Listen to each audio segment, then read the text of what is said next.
event. The atmosphere before a game, I think Game Time Decisions has that same exact atmosphere. This is our arena.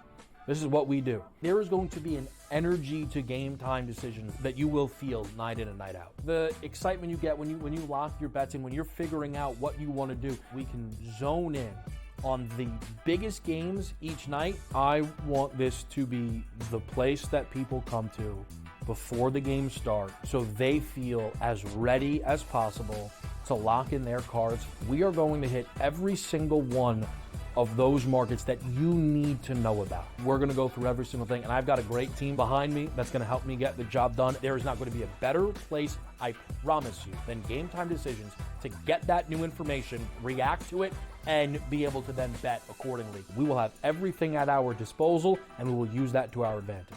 I'm Kevin Walsh. Tune into Game Time Decisions from 6 to 8 p.m. Eastern on SportsGrid. Your gut says Miami is going to win, and you should take the over. Your gut also said your NFT selfies would only go up in value. They didn't. But your head is on SportsGrid and knows the QB is in concussion protocol.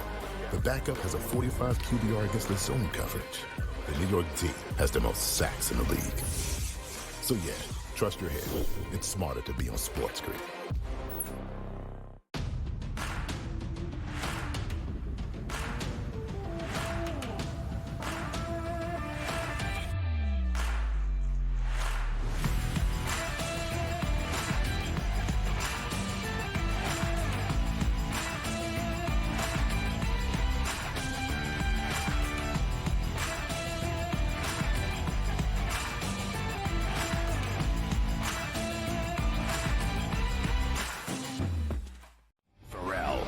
Taking over. Let's go. It's Ferrall. Coast to coast. Steaks, chicks, stacks. You and I are going to make a lot of money.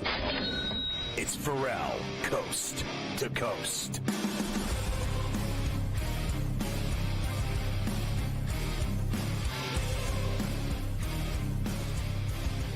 All right, with Carver High, I'm Ferrall in New York. Don't forget to get the SportsGrid app on iOS or Android. It's free. It's badass. I showed my buddy Angel today. We were hooping together. I said, check it out. This is the SportsGrid app. You're going to love it. You can watch the network on there. You can listen to the network on there. You can follow your favorite hosts like Carver High.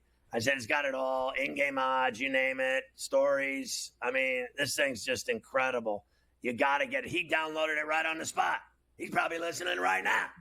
Like everybody else. They're all on the SportsGrid app. Everybody's doing it. They just won't admit it. It's smarter to be on SportsGrid. So I thought the Padres, to be honest with you, Mike, I thought they should have won both games at the Ravine. They were up 3-0, and then they give up the Ohtani 3-run shot to right. Like, who in their right mind pitches to this guy? I would literally walk him every time. I don't care if he steals bases. You got to make those other guys hit. Don't pitch him. They're serving this guy up fastballs, and he's cranking home runs. Like, what are they thinking? Especially when you consider that Betts behind him is now, I believe, 0 for his last 23 in the playoffs. He's on an 0 right. Going back for years now. Betts hasn't had a hit in the playoffs in like 2 or 3 years. Freeman's playing on like half an ankle. So right. You have those two guys hitting behind him. He's not hitting. None of them. Yeah, until the garbage time solo shot that Muncy had when it was 10-1 last night. He's doing nothing. But I'm just saying, you're right. Why would you ever throw the guy anything to hit? It's like Judge. Like, it's the same deal. And Judge actually came up in a couple spots the other night, and he didn't get it done for the Yankees. But why would you ever allow Ohtani, who you know is juiced up, it's the first time he's ever playing in the playoffs, and you go and you just let him tee off on you on Saturday night? I couldn't figure it out.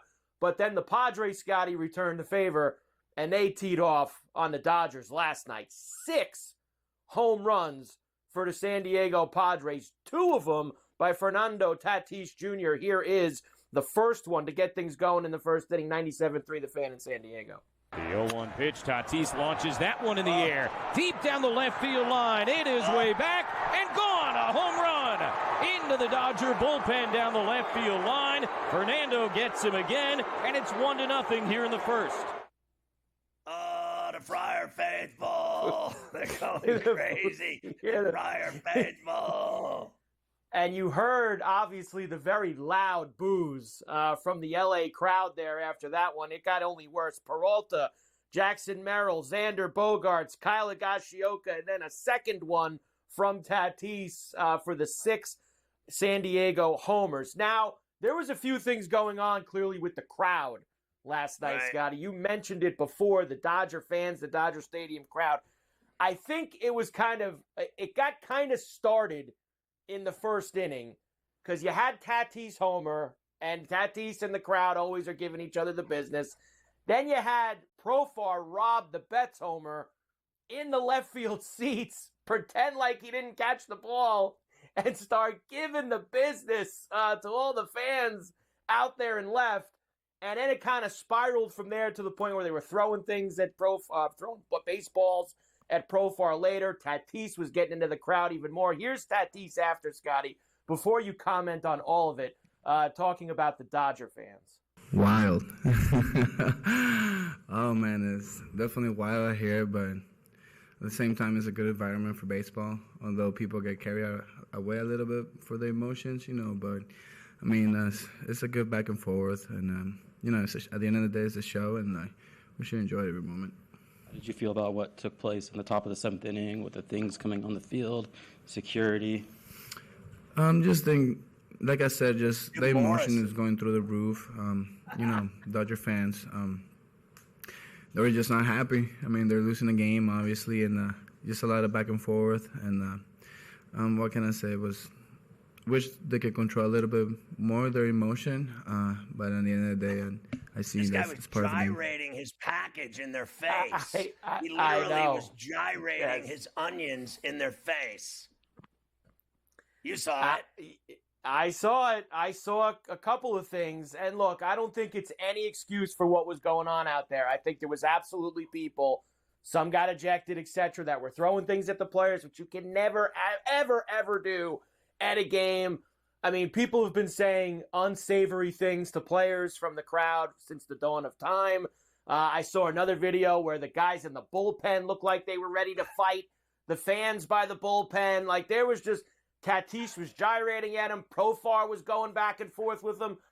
I'm not saying, it was right what the Dodger fans did. You're wrong when you throw things. But the Padre players, Scotty, were going back and forth with They were. But look, at one point, I saw the guy in the left field corner sitting in the first row. I mean, how stupid are you? He literally threw a baseball at Profar with a cop sitting 2 feet to his left. The cop was literally staring at him saying, "Don't do it. Don't do it." And he still did it. You're a moron. You're not funny. You're a drip. Someone needs to smack you in the back of your head to wake you up from your coma. How stupid do you have to be? But the guy's like sitting there looking at him going, "Don't do it. Don't do it." And he still did it. Like, how drunk and stupid are you to do that when the guy's like telling you, "Don't do it." And he still did it. Like, you're an idiot. That guy was an idiot. I don't care. He had that jersey on and his name on the back of the jersey. You're a tool. You're a tool. I don't care what that player said to you or did to you or taunted you. You're an idiot throwing baseballs at players. I'm surprised. Listen, I'll say it again. This crowd, you do not mess with these people. I have been there a million times. I have never seen more disgusting people in my life than at Dodger Stadium. I've seen him stomp a guy's skull in and break his brains all over the parking lot. You remember the guy, Stowe, the Giant fan? They stomped it. They wanted to stomp him to death because he was a Giant fan. He didn't do anything. He went to a baseball game, and he had guys stomping on his skull at the stadium. Like, are you kidding me? They will kill you dead at Dodger Stadium, and it's filled with, and let's just get real, it's filled with like gang members, murderers, rapists. They're all out there. You think I'm kidding? I've been there. I've seen it with my own eyes. It is the scariest place to leave a ballpark. You got to run to your car. You got to run for your life. And if you ever open your mouth or wear the wrong colors, you could be killed right then and there, right on the spot. They've had all kinds of people had the crap beaten out of them in the bleachers at Dodger Stadium. It really is hell on earth in baseball stadiums. For bleachers, it's not a safe place. You think you go there like you're some tough guy, hard ass, you're going to take on the Dodger fans? You will get dragged to your grave. They will kill you there, kill you dead, right on the spot. Everyone knows what they did to Stowe, to Brian Stowe. It's documented. These people are nuts. You don't mess with these people. They are crazy. They will kill someone over a baseball game. That's how stupid they are. And you can quote me on all of it. I don't give a rat's ass. They will head to San Diego for tomorrow night. Series tied 1-1. Faithful at Petco with a soft serve.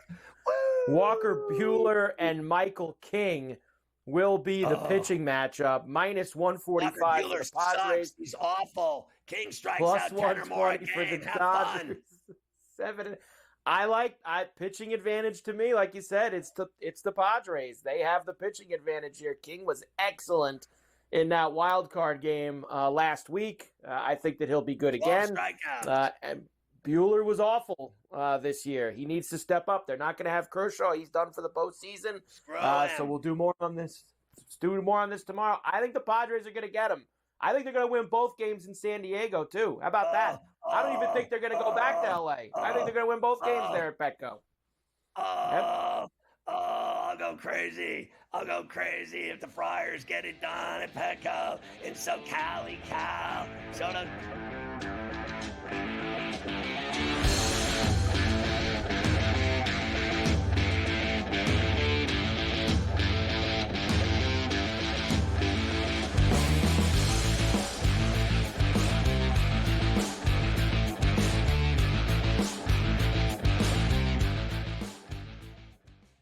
Anyone that's been to a sporting event, the atmosphere before a game, I think Game Time Decisions has that same exact atmosphere.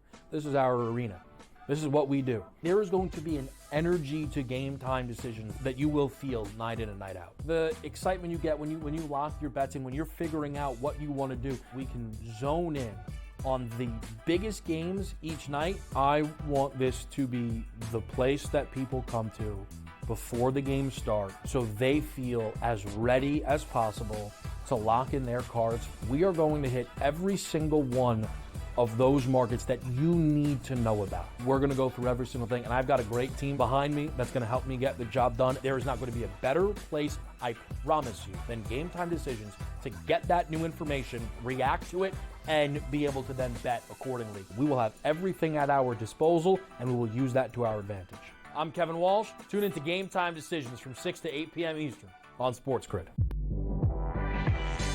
I do a sliding DiVincenzo to the one. Obviously, Terrence Shannon Jr., that is actually dynamic offensively and defensively. So we'll see how it works. I think it's a little bit of a work in progress. Do both teams win? Yes. I don't think at the end of the day, Minnesota could have afforded to keep Cat, Rudy, and Ant with that amount of money. Betting above the rim, only on SportsGrid.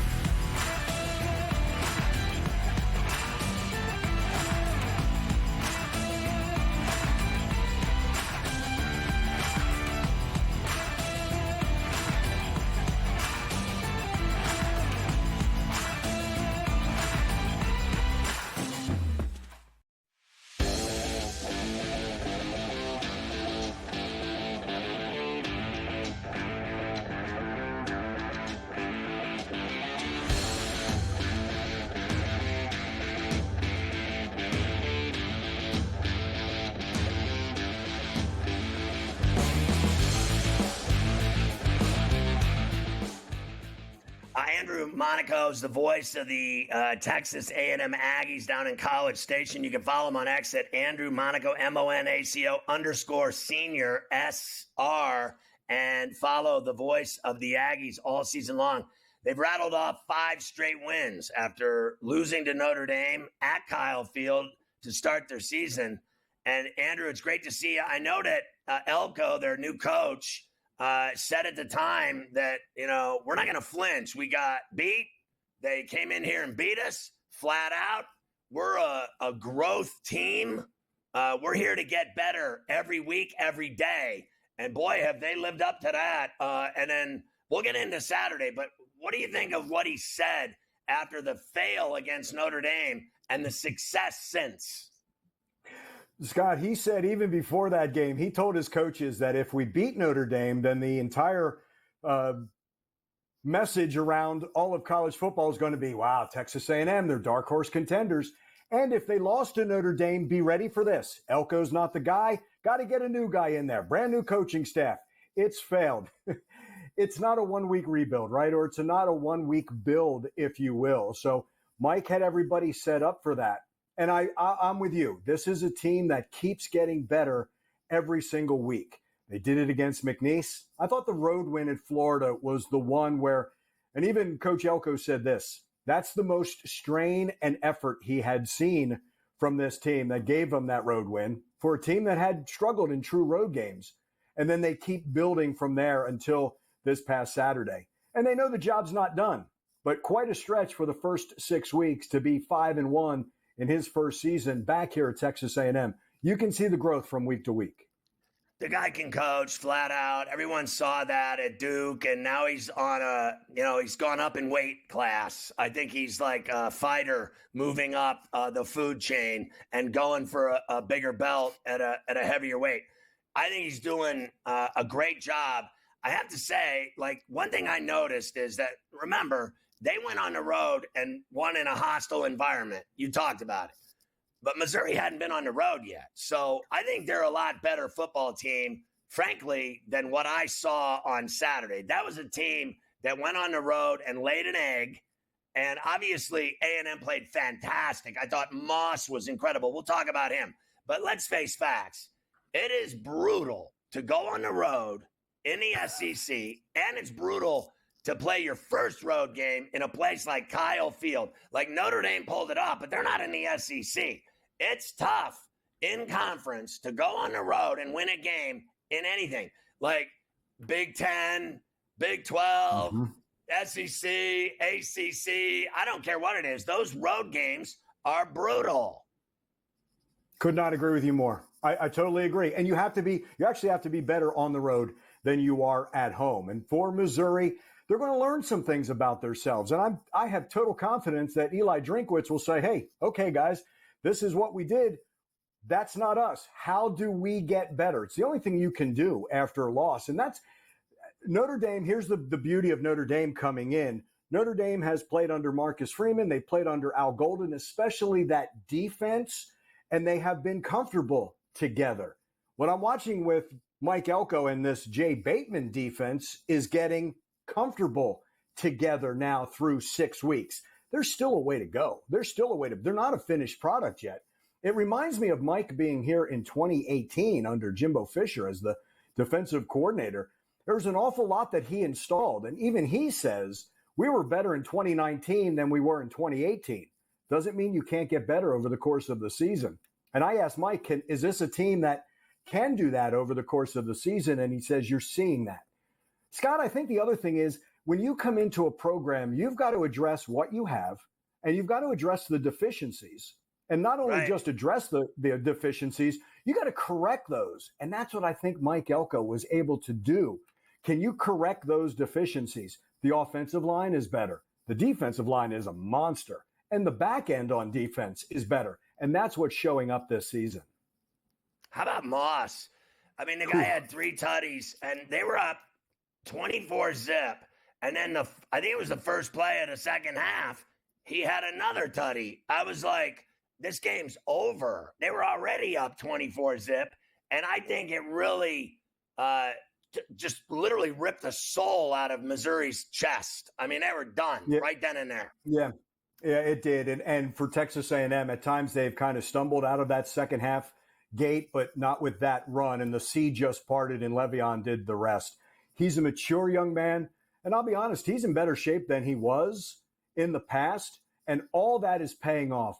Scott, I call it this. It's all the work that a player does in the dark that fans never see. And then when it shows up on the field, it leads to more confidence when you're running. And it's that trust with one another. That he trusts that part of the line's going to be open, and he's getting through that line. He's not dancing. He's getting through, and that's what's really been impressive. Look, he was the number 2 back. It was Reuben Owens who was going to be the bellwether back. He gets hurt in training camp.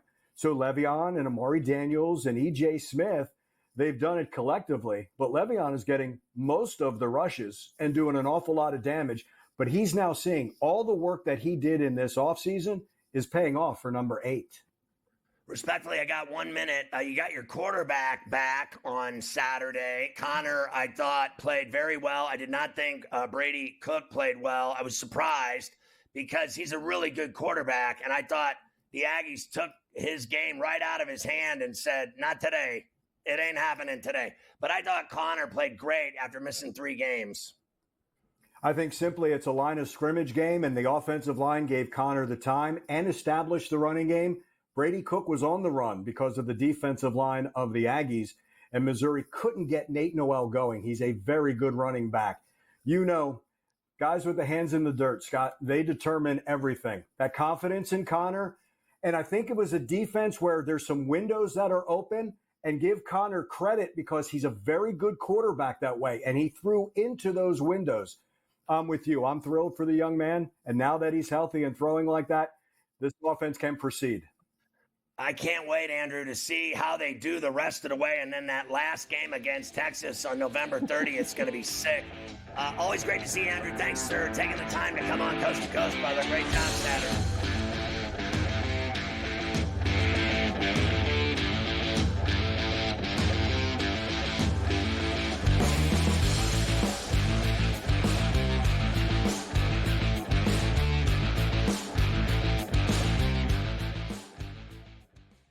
Anyone that's been to a sporting event, the atmosphere before a game, I think Game Time Decisions has that same exact atmosphere. This is our arena. This is what we do. There is going to be an energy to Game Time Decisions that you will feel night in and night out. The excitement you get when you lock your bets in, when you're figuring out what you want to do, we can zone in on the biggest games each night. I want this to be the place that people come to before the games start so they feel as ready as possible to lock in their cards. We are going to hit every single one of those markets that you need to know about. We're going to go through every single thing, and I've got a great team behind me that's going to help me get the job done. There is not going to be a better place, I promise you, than Game Time Decisions to get that new information, react to it, and be able to then bet accordingly. We will have everything at our disposal, and we will use that to our advantage. I'm Kevin Walsh. Tune into Game Time Decisions from 6 to 8 p.m. Eastern on SportsGrid. I do a sliding DiVincenzo to the 1. Obviously, Terrence Cheney Jr., that is actually dynamic offensively and defensively. So we'll see how it works. I think it's a little bit of a work in progress. Do both teams win? Yes. I don't think at the end of the day, Minnesota could have afforded to keep Cat, Rudy, and Ant with that amount of money. Betting above the rim, only on SportsGrid.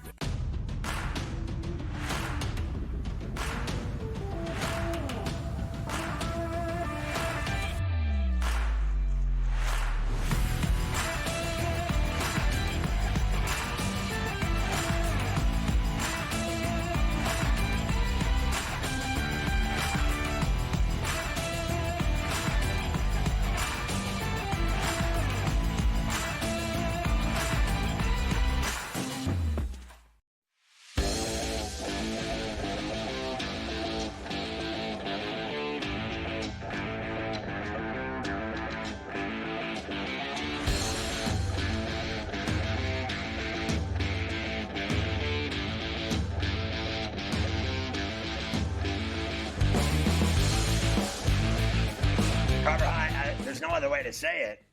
TBS has lost the feed of their playoff baseball game in Cleveland.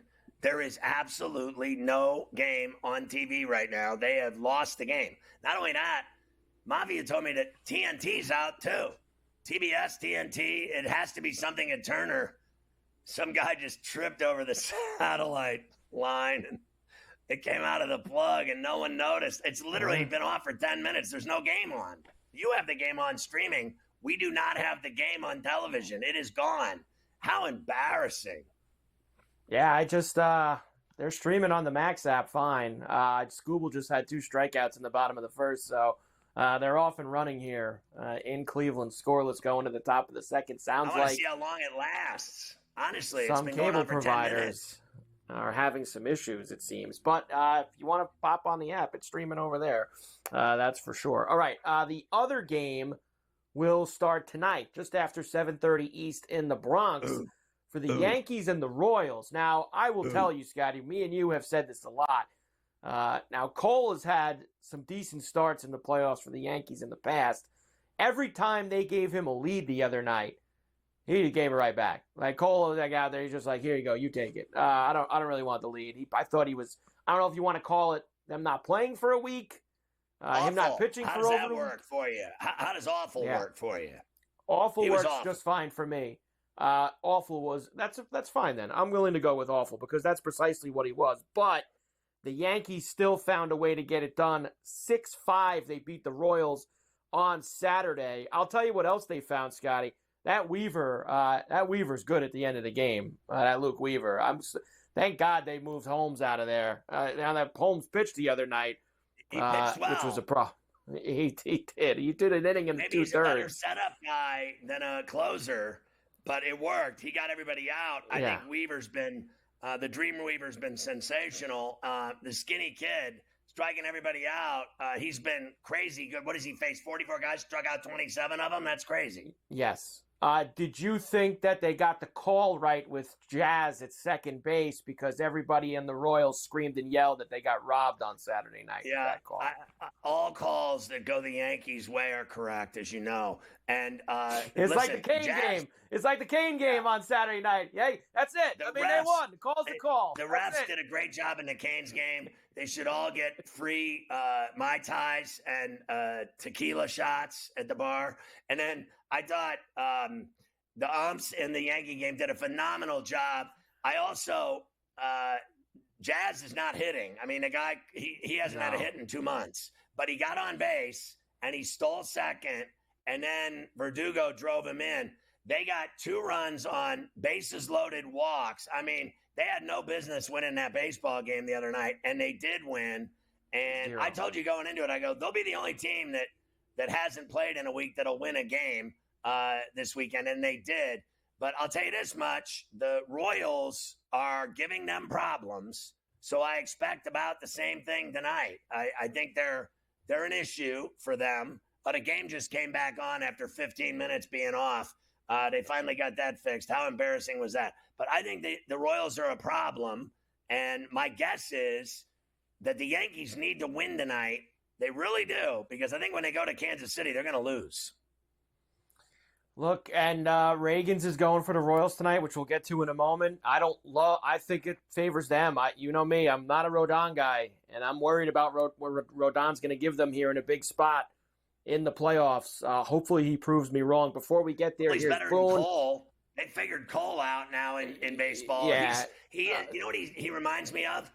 Now, people say I'm crazy, but he's starting to remind me of Kershaw, where Kershaw's more of an injurer, like, you know, a guy that's had injuries and it's caught up with him, and the injuries are ruining. He's finished. Clayton Kershaw's finished, just so you know. And they're not pitching him at all. He's finished for the season. He's done. But I think Cole isn't injured, but I think he's starting to be that guy that, honestly, is starting to look like he doesn't matter anymore. Like, they figured him out. Like, he gives up lots of home runs, gives up lots of runs. He doesn't get guys out. I mean, he doesn't. Like, his stuff used to be so filthy you couldn't even hit him. Now every guy up hits him. The 8 and 9 hitters hit him. Every guy gets wood on his pitches. He's starting to go down the other side of the mountain in his career. His best years were in Houston and Pittsburgh when he was young. Let's face facts. He was great with the Pirates, but he was a postseason darling for the Astros, and he's been a flop for the Yankees. He hasn't done anything for the Yankees. He won the Cy Young with the Yankees last year, but they didn't make the playoffs.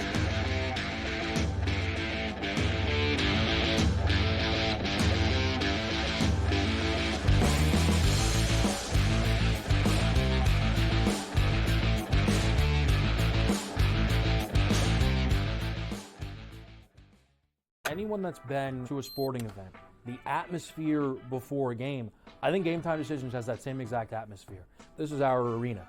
This is what we do. There is going to be an energy to Game Time Decisions that you will feel night in and night out. The excitement you get when you lock your bets in, when you're figuring out what you want to do, we can zone in on the biggest games each night. I want this to be the place that people come to before the games start so they feel as ready as possible to lock in their cards. We are going to hit every single one of those markets that you need to know about. We're going to go through every single thing, and I've got a great team behind me that's going to help me get the job done. There is not going to be a better place, I promise you, than Game Time Decisions to get that new information, react to it, and be able to then bet accordingly. We will have everything at our disposal, and we will use that to our advantage.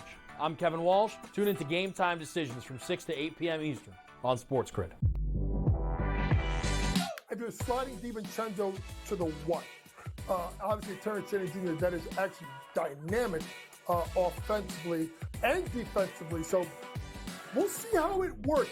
I think it's a little bit of a work in progress. Do both teams win? Yes. I don't think at the end of the day, Minnesota could have afforded to keep Cat, Rudy, and Ant with that amount of money. Betting above the rim, only on SportsGrid.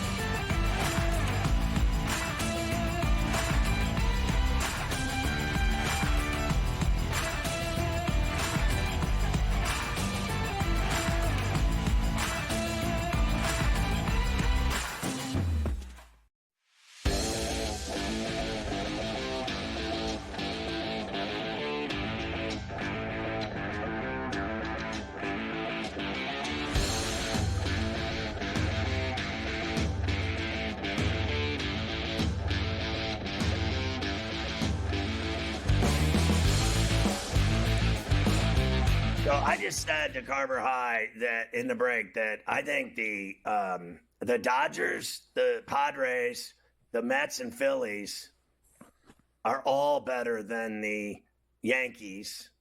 And at some level, I think that people don't believe in the Royals, Tigers, or Guardians. The Guardians had a great summer. All summer they won. They were great. They had one bad month. They had 5 good months, right? And people still don't care about them. Like, no one cares about the Guardians except people in Cleveland. It's just like the Brewers. No one cares about them at all. Like, they're not even considered. They're just like a joke when it comes to who's going to win it all. They're like, those 3 are at the bottom of the barrel. And so I'm only worried about those 4 teams that I just said, and then the Yankees, right? And all 4 of them are better than the Yankees. Who'd you tell me is playing first base for the Yankees tonight? I've never heard of him. Literally, I almost fell over. John Birdie in the lineup, hitting 9th and playing first base. John, they acquired at the Cape Cod Open than whoever the hell that is.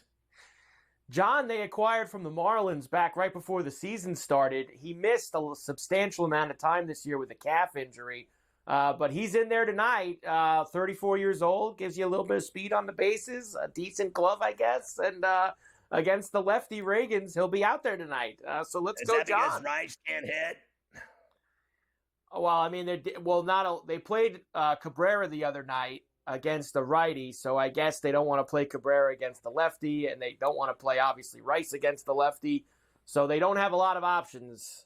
So John Birdie in the Yankee lineup here. He'll hit a home run like Boone did back in the day that got him a manager's job for the rest of his life. The guy hit 125 his whole career. He hit 1 home run. He's been a manager ever since. It's unbelievable that guy is a manager. It's so unbelievable that hack player became the manager of the Yankees. Yankees 7-8-9 tonight. Volpe, Verdugo, and Birdie. Not exactly murderer's row there at the bottom of the lineup against a really good pitcher like Cole Reagans, who's going to be on the mound. So I like Verdugo better than you do. I think he's he's performed in the playoffs before. I know you can't stand him. But, we can't have everything. You don't like him. I like him a little bit. I don't love him. I like him a little bit. I told you I wanted him more than your boy, what do they call him? What's his nickname? The Martian? This guy, the Martian, Dominguez. Yeah, Dominguez. What do they call him the Martian for? What is that about? I don't know. I wish he played a little bit more like the Martian, that's for sure. Come on. And give him a reason to actually have a nickname. He had 2 homers in his first 2 games last year, so he needed a nickname. That's just what they have to do. Reagan's and Rodon tonight. Yankees minus 155, plus $1.30 for the Royals, and a 7.5. Oh God! Honestly, I'm scared to death of Ronald Reagan's. I think that they can beat the Yankees tonight. I really do.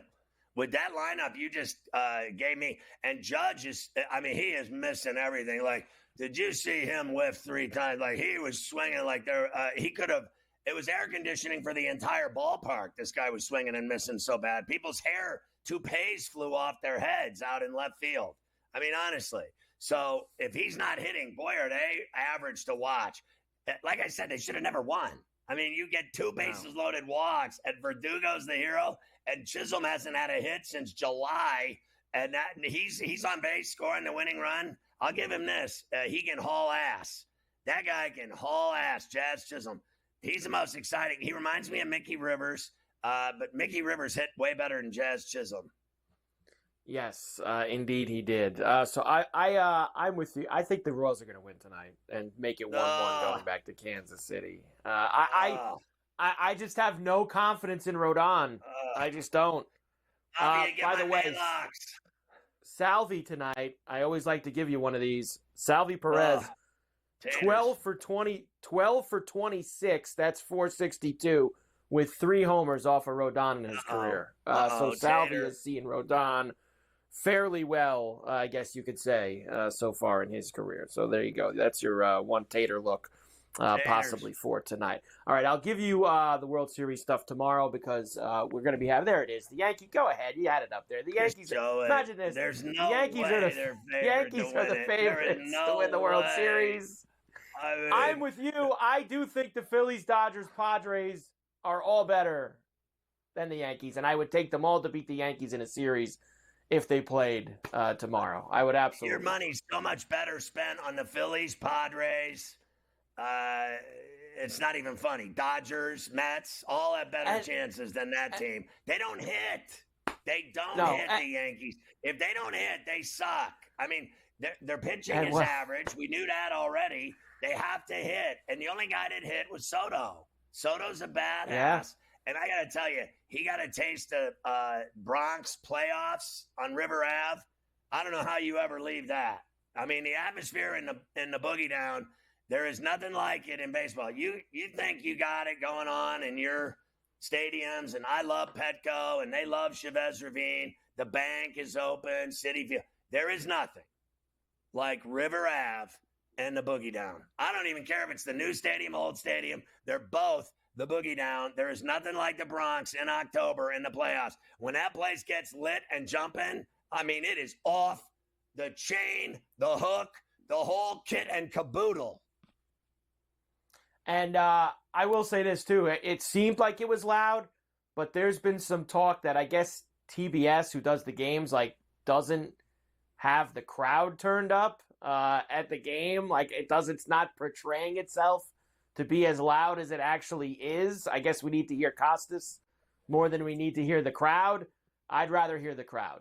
Can they do one of those feeds with the crowd only mic where there's no announcers and you just hear the ballpark? Can I just have that for the game tonight? I'll tell you this much. I think, Bob Costas calls a great game as far as I'm concerned. I think he always has.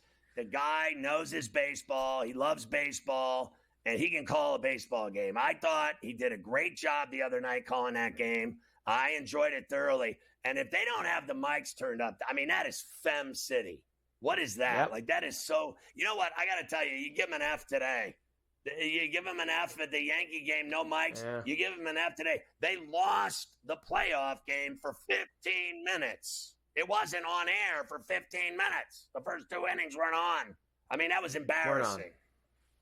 I mean, that's a fact. Don't blame me. Blame them. They did it. They screwed it up. I mean, they know there is someone. I guarantee you someone's in trouble. Someone's in trouble over them losing. They're carrying the postseason. That's all they carry is the postseason. They don't even carry baseball. They carry the postseason, and they get the game, and they lose the feed. You've got to be kidding me! Like, honestly, you can't make this up. Can't have it. You really can't have it. That's for sure.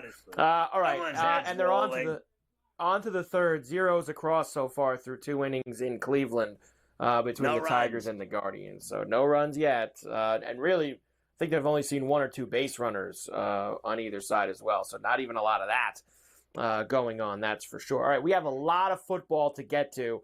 When we come back, I don't want to start it because I'm not going to clip the Steelers on you.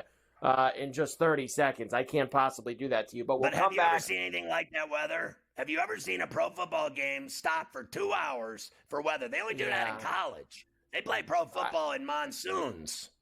Very, extremely rare to do that, and I know they said it was because of the lightning. There was a lot of lightning around the stadium last night. They had to make sure they got everyone out of there.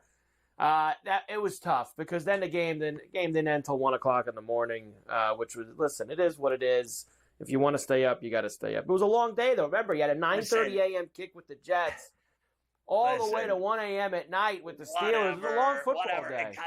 College football, they start games at 10:30 at night. Yeah. I mean, these pros act like they all have to go to bed like they're babies or something. Like, are you kidding me? Like, I don't care if the game's on until 2 in the morning. Bring it on. Pour me another rum.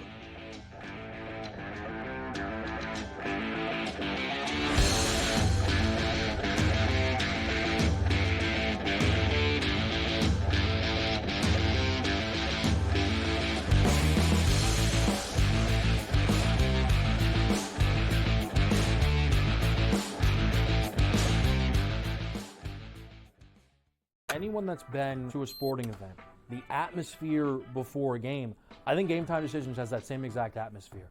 This is our arena.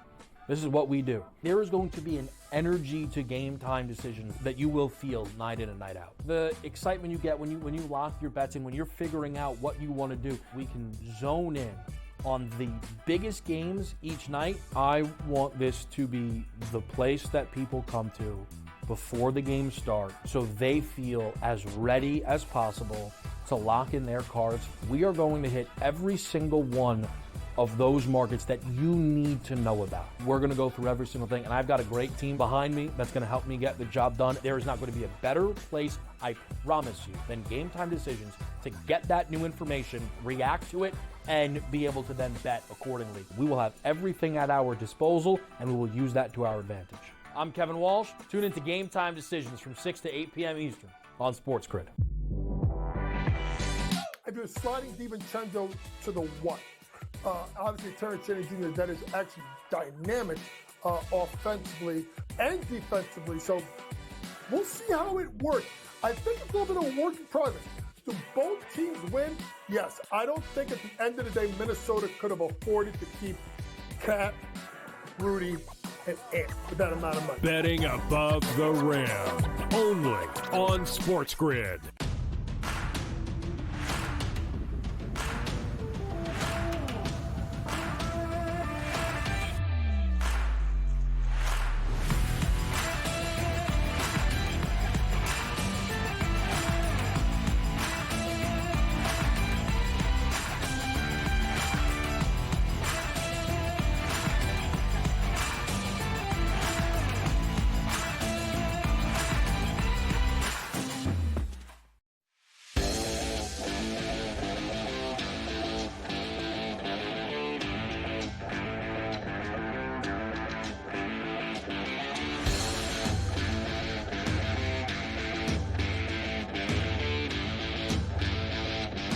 Check out SportsGrid Live on X. You can watch SportsGrid on X. That's all you have to do is look for SportsGrid Live and you're good to go. It's Gandhi. You can see us right there. Everybody's happy. All right, football time, pain day. It was a bad day for Carver High and I as the Bills and Steelers both bent over. Steelers in particular, well, I guess they were both bad, but the Steelers on a fourth down play with 20 seconds left. The Bills vomited the game away in their last possession, given the the Texans a field goal after they went 3 and out. It was embarrassing. So it was a rough day, rough night, I got to tell you, and it made me sick to my stomach.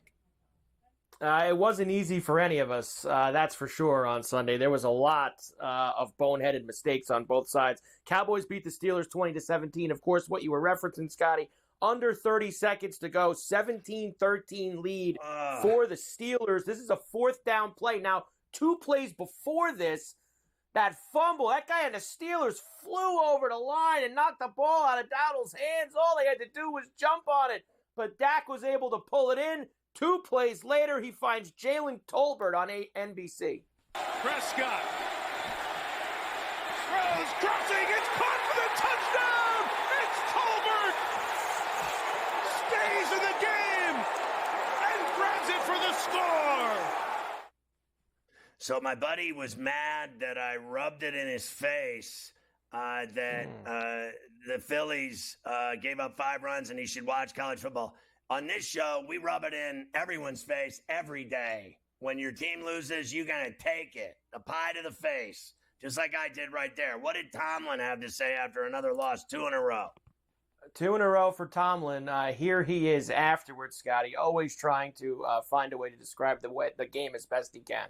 There's a fine line between drinking wine and squashing grapes in our business, and, that's an example of it. That ball's on the ground right there in the red area, and that's the difference. I want to congratulate Dallas, man. I want to compliment our guys on their efforts. It was a hard-fought game tonight, but it's nothing mystical about the outcome. I just thought we didn't do enough over 60 minutes to position ourselves specifically. Thought we offensively, and I thought it was self-inflicted wounds. Started slow. How about the entire game? Their offense sucked. How about that? When did it get going? Never. If he thought it started slow? That was the biggest thing for me, Scotty, was that the Steeler offense, which we've talked about a lot, I thought their defense gave them a chance to win that game last night. They had 2 turnovers in the red zone. They had that other, close fumble there at the end. The defense played well enough, and they got nothing from the offense. And now you got this stuff with Pickens that he didn't, he had him off the field for like half the snaps last night, and he gave some garbage answer that I'm just limiting him for just big plays. He's out there. People are running clips of him like, going half speed. He's got the thing on his eye black. I'm always open.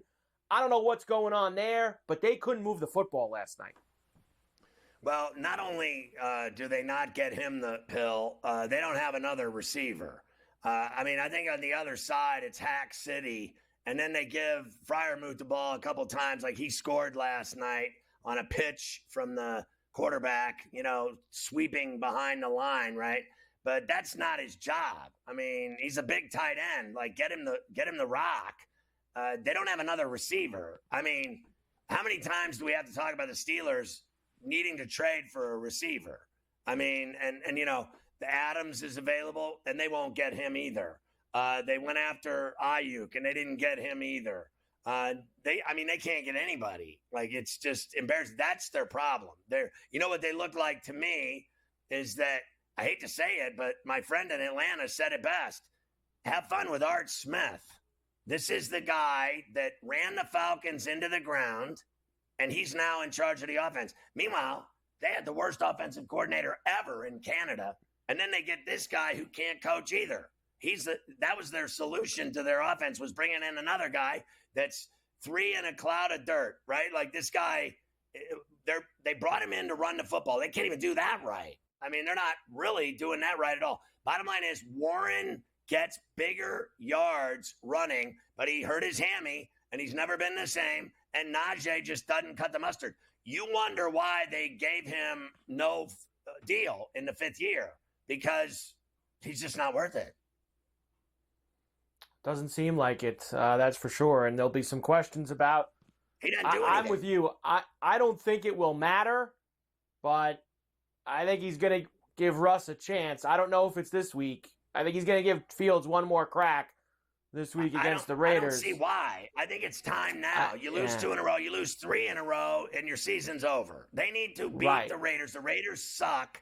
And they need to give Wilson the ball this week to see if I mean, their plan all along was Wilson. Wilson was going to be the starter. Yes. So if he's good to go and his calf is good to go, why wouldn't they let him go on the fast track in Vegas at Allegiant? We've already seen Fields. I mean, Fields was good, then average, then sub-average yesterday. He did nothing yesterday. I mean, I guess he had a couple of tutties, but that was it. The Freiermuth, whatever. But listen, I mean, you got this guy Wilson. You might as well put him in there. Let's see what he can do. You've lost 2 in a row. What are you going to go for 3? I mean, and then after that, they got the Jets on Sunday night. Then they got the Giants on Monday night. And I'm thinking, let's just be honest here. Let's get it out in the open. I need to go to the Giants Monday Night Football game. Mafia, I'm going to miss that Monday show. It's looking like I'm going to be in trouble again. Call the lawyer. I got to go. Yeah, get me the Maylocks. That's at the place the Steelers play, right? They're playing at the place the Steelers play that week, that Monday night game. Yeah. They're at the place the Steelers play. I'm going to go to the Monday night, or I'll be back Tuesday, hopefully by 3. Hopefully by 3. Got to check in early here. Yes. Elsewhere. All right, we have a lot of other stuff to do. We are going to start flying through these NFL games from yesterday. Lamar and Burrow were both great yesterday. We'll talk about that when we come back, but the Ravens do win again. We'll do the Bill debacle at the end of the game in Houston. And the Jets, who we were told it was a quarterback away. Well, the quarterbacks look really bad for the Jets so far the last couple of weeks, and they are now 2-3 as well. So we will do all of that when we come back.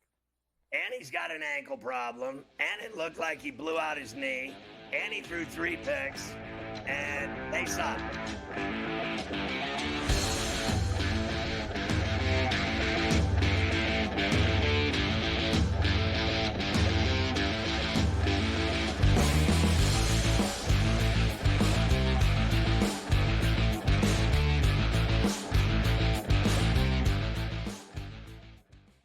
Anyone that's been to a sporting event, the atmosphere before a game, I think Game Time Decisions has that same exact atmosphere. This is our arena.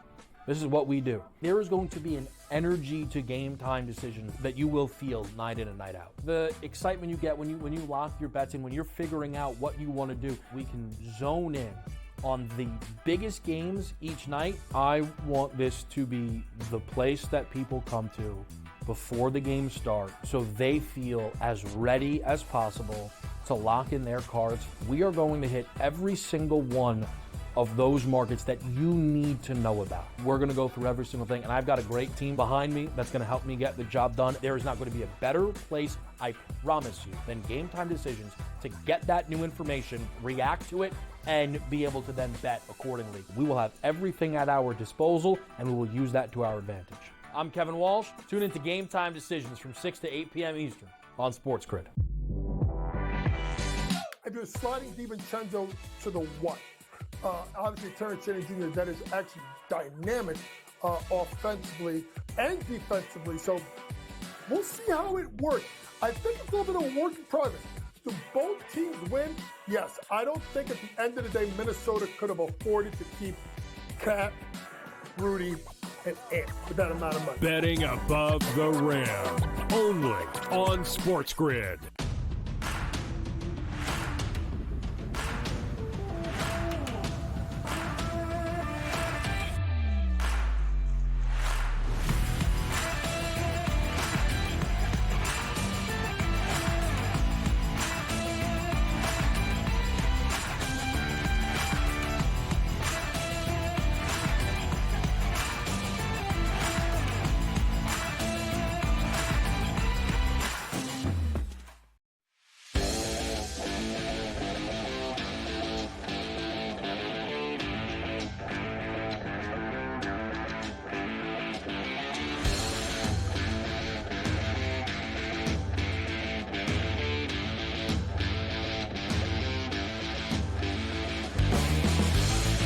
Honestly, who's that chick interviewing Hinge? Hey now, what do we got going? Are we on the air? We are? All right.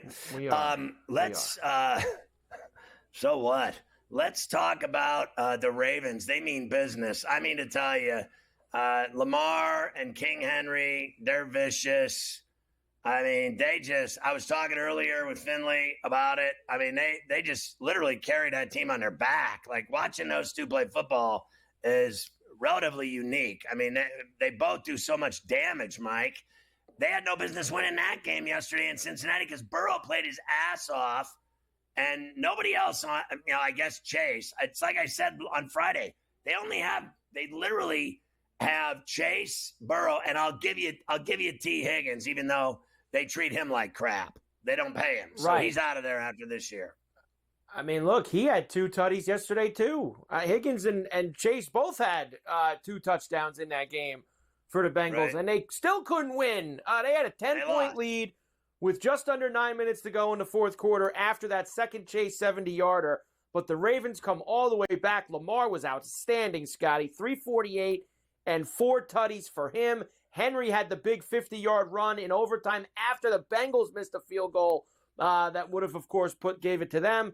Instead, Ravens go down after the Henry run, and they get themselves the win 41-38. Burrow had 392 and 5 touchdowns, but guess what, Scotty? You lose. Here we go. Do you feel like there's enough accountability from the coaching staff to the players right now? There's been tough conversations had. I think our coaches are handling it the right way. And, whenever you're 1-4 and whenever you're in this situation, there's going to be tough conversations to be had that guys aren't going to like. And those conversations have been had. So I'm happy with how we're going about it. We obviously have to win more. Better have more of them. No, that's no secret, but I think people are handling it the right way. I don't think so. Well, I thought more importantly he said that we're not a championship caliber football team at all. And, you'd be tough to get someone to say they're a playoff team right now. Now, I heard a lot of people today on national television saying that they still believe in the Bengals, that they're going to have this remarkable turnaround from their start. And the NFL in its history has shown that when you start as badly as they have, they're finished. That's it. Like, it catches up with you real fast. You have to make up, what do they got to make up, 4 games? I mean, they got to make up 4 games. Where are they doing that? They're already at the turn. They're already at the quarter turn, right? Like, I mean, honestly. They're in big trouble. 1-4 is, that's hard to get out of, and especially since, I mean, look, they don't got an easy road here. Now, look, they play the Giants this Sunday. Giants are winning football. The Giants just won in Seattle. So that's really no walk in the park for anybody. The Browns stink. They have the Eagles. They play the Ravens again then. The Steelers, they still have to play twice. 1-4 is probably, I know they've done this the past few years, dug out of these early season holes. I'm not sure that this year they're going to be able to pull all that out, all that magic out of that. If they win 3 in a row, they're 500. 500 don't cut it in the NFL for playoffs. You cannot go 500 and make the playoffs. You got to win at least 10 games. At least 10 games is the low totem pole for playoff teams. It goes 10, 11, 12, 13, 14, maybe 15 for a miracle one team. But the best teams are all 12 to 14 wins. That's it. And the lowest rung of wild cards are 10 and 11. That's it. And whatever their schedule is, it doesn't even matter. That's a win. That's a loss. You're talking about for them to get to 10 at this point, going 9-3 over their last 12. They would have to go 9-3 just to get to 10 over that last stretch. So that's very, very difficult to do. 3 players on the whole G-damn team. 3. Yeah. I don't disagree. I don't disagree. This is the same problem. The Steelers have 1 receiver. That's a problem. They can't stop a nosebleed on D. I mean, look at what Lamar did to him. Look at what Jaden Daniels did to him. I mean, they lost the game to them all. Like, they have been lit up. I mean, they lost to the Bengals the first game of the season. I mean, to the Patriots, I mean. They've had all kinds of problems on defense so far this year. We'll come back and we'll get into the Jets' loss in London to the Vikings, and then finally to the Bills' stupidity at the end of their game in Houston. And then we'll rifle through the rest of the NFL. I got to get all that college to you, too. We got a game tonight, Chiefs and the Saints in Kansas City. We've got a lot of stuff to get to. Yeah. I mean, just the college alone. I mean, I can't even sleep at night. It's thick.